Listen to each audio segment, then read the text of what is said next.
3, 2, 1, 0. Plus 5 seconds.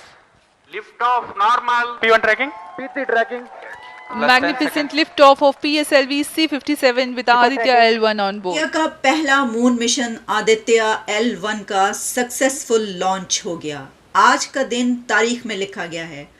आज की तारीख इतिहास में लिखी गई है। इंडिया ने एक और बहुत बड़ी कामयाबी हासिल कर ली है। इंडिया का जो आदित्य L1 है, इंडिया का पहला नहीं बल्कि ये एशिया का पहला मिशन है। हाँ, जो कि पूरा एशिया का ये पहली बार इंडिया ने चंद्रयान 3 सक्सेसफुली लॉन्च करने के बाद गाइस आदित्य L1 को लॉन्च कर दिया है। गाइस आदित्य L1 लॉन्च करने के साथ साथ इंडिया दुनिया का पहला मुल्क बन गया सूरज पर जाने वाला। नाजिया जी ये देखें, ये अगर हमारी स्क्रीन पे हम जो लोग देख सकते हैं, ये देखें जी,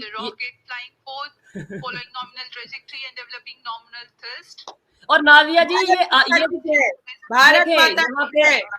आज मैं बिल्कुल ओपनली ये कहूंगा कि ये सिर्फ आपका नहीं है। देखिए ये चाइना वालों का भी, ये जो मिशन है ये चाइना वालों का भी है, ये पाकिस्तान का भी है, ये पूरे एशिया का है।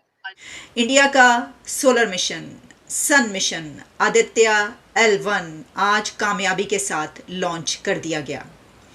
सैल्यूट हमारी तरफ से, मेरी तरफ से ये सैल्यूट, मेरी तरफ से ये सलाम है। इंडिया अब सूरज पर पहला मुल्क बन गया। आदित्य L1 जाने वाला, सूरज की स्टडी करने वाला इंडिया पहले नंबर पर मुल्क बन गया। आप बताएं कि वो हमसे ज्यादा ताकतवर हुआ कि नहीं हुआ? नहीं, वो किसी हाल में हमसे ज्यादा ताकतवर अब नहीं। मुझे जब तक आप इंडिया की मदद नहीं लेते, जब तक आप उनकी साइंस और टेक्नोलॉजी से अपना इल्म हासिल नहीं करते, अपने नौजवानों को उनके साथ इंटरेक्ट नहीं करवाते, जब तक आप दोस्ती का हाथ नहीं बढ़ाते, जब तक आप ताल्लुकात बेहतर नहीं करते, तब तक अब उस जगह पर पहुंचना बहुत मुश्किल है आपका। इसकी वजह यह है कि आप और हम साइंस और टेक्नोलॉजी में बहुत पीछे हैं। जय हिंद दोस्तों, स्वागत है आपका पर न्यूज़ स्टूडियो एक और नए लेटेस्ट वीडियो में। दोस्तों चैनल को सब्सक्राइब जरूर करना और बेल नोटिफिकेशन ऑन पर जरूर रखना ताकि आपको हमारे सारे लेटेस्ट वीडियो मिल सके। दोस्तों एक बहुत ही बड़ी ब्रेकिंग न्यूज़ आ रही है। बात करें तो आदित्य L1, जी हाँ दोस्तों, इसरो का मिशन एक और आदित्य L1 वो सक्सेसफुली लॉन्च हो चुका है। और बताऊँ तो वो 120 दिन के अंदर वो सन पे पहुँच जाएगा और वहाँ पे जो L1 पॉइंट है उनका उस पर स्टडी करेगा। कम से कम देख जाएगा तो कब से स्टडी करता है। बट जो लॉन्च हुआ भाई, मतलब मज़ा आ गया देख के कि भाई इसरो का एक और नया मिशन लॉन्च। आपको पता जब चंद्रयान से लॉन्च हुआ था सक्सेसफुली, उसके बाद जब उसका मिशन भी कंप्लीट हुआ था तो इसरो का जो कॉन्फिडेंस लेवल है पूरा बूस्ट हो चुका है। और जो इंडिया का इंडियन स्पेस रिसर्च ऑर्गेनाइजेशन है उसको मतलब कॉन्ग्रेचुलेशन करना चाहूँगा कि भाई इतना ज़्यादा अच्छे मिशन कर रहे हैं। और साथ साथ हमारे मोदी जी जो इसरो का जो कॉन्फिडेंस है वो बूस्ट करते जा रहा है। आपको पता है कि जो इंडिया भारत का मतलब एशिया का पहला देश बन चुका है जिसने सन पे कोई मिशन भेजा हुआ है, एशिया का पहला देश। तो यार अलग ये बात लगती है कि भाई इंडिया जो एशिया का पहला देश बन चुका है जो सन पर मिशन भेज रहा है। उसके बाद इंडिया ने रशिया, चाइना को तो आराम से बेटी कर दिया है। एक तरह से देखा जाए तो वही बात है, पूरी पाकिस्तान मीडिया के ऊपर बात करिए वो बहुत शौक हो चुकी है। क्योंकि आपको पता है कि चंद्रयान 3 जब लॉन्च हुआ था और लैंडिंग सक्सेसफुल हो गई तो पाकिस्तान तो पूरा शौक हो गया। बट अब देखा जाए तो आदित्य L1 जो सूरज पे जा रहा है तो भाई पाकिस्तान तो सोच ही नहीं सकता कभी ऐसा। वही बात है कि भाई शौक रिएक्शन आ रहा है उनका, तो वीडियो पूरी देखना। हमें इससे पहले ये पता चला था कि जो मून मिशन गया उसमें इंडिया की एक खातून जिसको रॉकेट वुमेन कहा जाता है उसका बहुत बड़ा हाथ है। यकीनी तौर पर इस मिशन में भी इंडिया की खवातीन ने बराबर का हिस्सा डाला है। ये मिशन क्या है इससे पहले भी मैं प्रोग्राम कर चुकी हूँ, लेकिन आज भी आपको बताऊंगी कि अब ये मिशन जो रवाना हो चुका कामयाबी के साथ, इसको कितने दिन लगेंगे, कहाँ पर इसने पहुँचना है और इसके रिजल्ट के तौर पर इंडिया पूरी यूनिवर्स के लिए क्या कुछ कर पाएगा। इस मिशन के रिजल्ट्स जो हैं वो सिर्फ इंडिया के लिए नहीं बल्कि पूरी दुनिया के लिए बहुत फ़ायदेमंद साबित होंगे। आज सुबह श्रीहरिकोटा जहाँ से मून मिशन रवाना हुआ था वहीं से आदित्य L1 रवाना हुआ।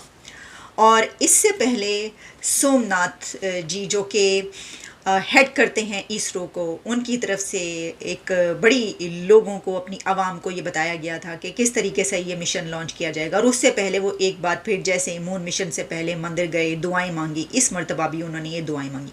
पूरा इंडिया दुआएं मांग रहा था, बल्कि पूरी दुनिया के ऐसे लोग जो साइंस को समझते हैं, जो ये समझते हैं, जिनको ये पता है कि इस अर्थ, ये जो हमारा प्लेनेट है, इसकी कामयाबी और ज़िंदगी का दारोमदार साइंस की तरक्की पर है। उन सब के लिए आज का दिन बहुत ज़्यादा खुशी का और एक बहुत एक्साइटमेंट थी सब में। मिलियंस ऑफ पीपल ने दुनिया के इसको, इसरो के अलावा जितनी भी दुनिया की वेबसाइट्स इसको दिखा रही थी, प्लेटफॉर्म्स दिखा रहे थे, इसको लाइव देखा। ये हम आपको बताते हैं कि जैसे पहले ये कहा कि इंडिया इसमें पहुंचने वाला, जो लोग ये कह रहे हैं कि तीसरा मुल्क इस तरीके से कि पहले अमेरिका और इसके अलावा जो यूरोपियन स्पेस एजेंसी है, जापान ने ऑर्बिटल मिशन कोई नहीं भेजा, इसलिए सिर्फ अमेरिका और यूरोपियन स्पेस एजेंसी की बात की जाती है। तो देखिए इंडिया जो है वो तो इस खित्ते, अगर हम एशिया से कहें, साउथ एशिया से हम कहें, तो वो तो पहला मुल्क है, तो इसको पहला मुल्क ही समझना चाहिए कि वहाँ पर ये मिशन भेज रहा है, अगर हम अपनी नज़र से देखें। लेकिन जहाँ पर अभी तक रशिया भी नहीं पहुँच सका, चीन भी नहीं पहुँच सका, वहाँ पर ये मिशन इतनी हिम्मत दिखाना और ये कहना कि नहीं हम ये करके दिखाएंगे, तो अगर हम इसको ऐसे कहें कि हमारा हमसाया मुल्क यानी पाकिस्तान के पहलू में जो मौजूद है या इंडिया के पहलू में पाकिस्तान जो मौजूद है, दोनों कंट्रीज़ बहुत ज़्यादा फासले पर हैं, क्योंकि ये जो बॉर्डर से बॉर्डर मिला हुआ है इसका कोई फ़ायदा नहीं हो रहा। इसका कोई फ़ायदा इसलिए नहीं हो रहा, देखिए फासला तो मतलब 0 और 100 का है अगर देखा जाए इस तरीके से।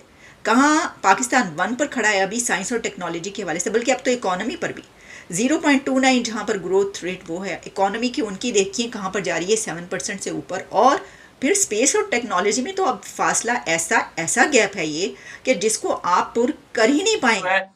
वैसे तो एक बहुत बड़ी कामयाबी थी, लेकिन आगे भारत जो आदित्य L1 का मिशन करने जा रहा है, ये चंद्रयान 3 से भी कहीं गुना ज्यादा टफ है। सर ये जो मिशन है, इसके मिशन में इसको एक सैटेलाइट को भेजा जाएगा जो सूरज को ऑब्जर्व करेगा, सूरज को पढ़ता रहेगा नॉन स्टॉप 5.5 साल, 5.25 साल का ये मिशन है। मतलब ये 5.25 साल तो सैटेलाइट उधर रहेगी, 5.25 साल आगे ये डेटा भेजती रहेगी। इसका काम सूरज को पढ़ने का है, चाहे उसके टेम्परेचर हो, सोलर फ्लेयर्स होते हैं, सोलर मैग्नेटिक वेव्स होती हैं, उसके अंदर सोलर फिजिक्स होती है, हीटिंग हो गई आपकी, सोलर विंड हो गई, फोटोस्फीयर, कॉर्मोस्फीयर, ये सारी चीजें ये पढ़ेंगे, सोलर एनर्जी पार्टिकल्स। तो अब इनका इस्तेमाल देखें, इस डेटा का इस्तेमाल हम किस तरीके से कर सकते हैं? 3 तरीके से। एक, हम कर सकते हैं एनर्जी में, जो न्यूक्लियर फिजन का जो प्रोग्राम है जिसके अंदर इंडिया पार्टनर है, मेंबर है, ITER जो फ्रांस में वो चल रहा है। उसके अलावा अगर आप दूसरा देख रहे हैं, हाइड्रोन कोलाइडर है, जो साइंटिफिक थ्योरीज को जिसके अंदर न्यूक्लियर फिजन के थ्रू वो सारा वो कर रहे हैं, जो मल्टीवर्स की और दूसरी थ्योरीज को वो जो क्रैक किया जा रहा है, टेक्निकली मुझे एग्जैक्टली याद नहीं है, तो उसमें काम आएगा ये। अगर nuclear fusion for example successful हो जाता है, तो एक न्यूक्लियर फ्यूजन प्लांट कम से कम पूरे का पूरे कॉन्टिनेंट को बिजली दे सकता है। तो आप उस हिसाब से उस तरीके से समझें। एक आगे आ जाए तो दूसरी चीज में ये हो सकता है कि क्लाइमेट में हम क्लाइमेट में डेटा यूज कर सकते हैं, क्या भाई हमें क्लाइमेट में क्या क्या चेंजेस करनी चाहिए, ओजोन लेयर के ऊपर, ऑक्सीजन के ऊपर, पानी के ऊपर, सूरज का क्या इफेक्ट है, हम उसको किस तरीके से उसका इफेक्ट, बुरा इफेक्ट कम से कम कर सकते हैं, अच्छा इफेक्ट जैसे खेतों में लाइट चाहिए होती है, पेड़ पौधों के लिए लाइट चाहिए, तो अच्छा इफेक्ट हम ज्यादा से ज्यादा कैसे कर सकते हैं मेंटेन करने के लिए। अर्थ का टेम्परेचर, अर्थ का climate, environment, international solar alliance है, क्लाइमेट का है, एनर्जी का है, तो इंडिया हर जगह पार्टनर है, तो इंडिया तो तीनों जगहों पे इस डेटा को यूज करेगा।